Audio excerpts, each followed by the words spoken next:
Okay, Narendran, you had asked a question about a problem with a cubical frame. Each of the sides has a resistance given, equal resistance, and you are asked to find out what the resistance is uh, from one end of a diagonal to the other. Yeah. So here's a diagram. Yeah. We have the end A and the end G that will form the diagonal of this cube. We're going to be considering the resistance across AG. Now, as you can see, we've got them color coded also. Yeah. So basically, the ones that are in red join a vertex A to the one adjacent to it. Yeah. So there are three vertices B, D, and E adjacent to A. Alright, all the others are not adjacent to A. The green ones join G to the vertices that are adjacent to it. Yeah, and so we have C, F, and H. Okay. The blue ones join the ends of the red ones to the ends of the green ones. Yeah, so as you can see here, DH joins D to H, D being end of a red one, H being end of a green one.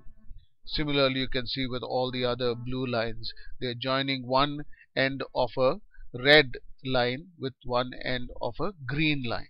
Alright.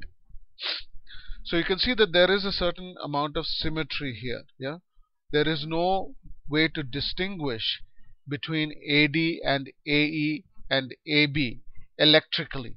Yeah, they are all wires that are joining A to an adjacent vertex. That's it. Yeah, so there's a symmetry there.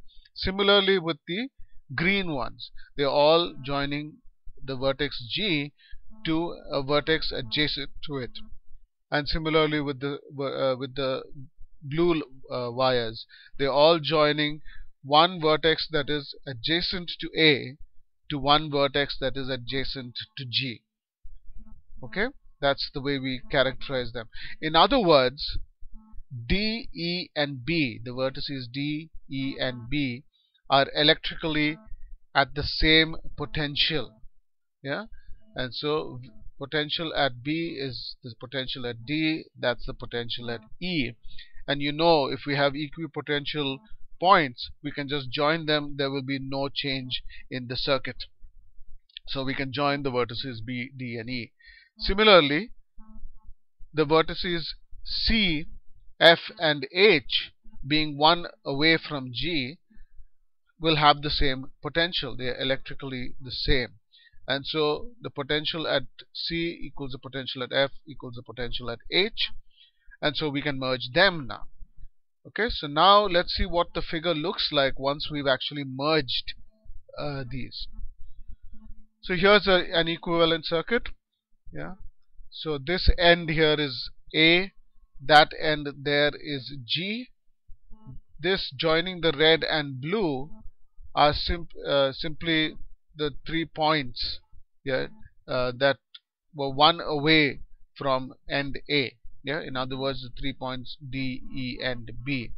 Similarly, this end of the blue wires are the vertices H, C, and F.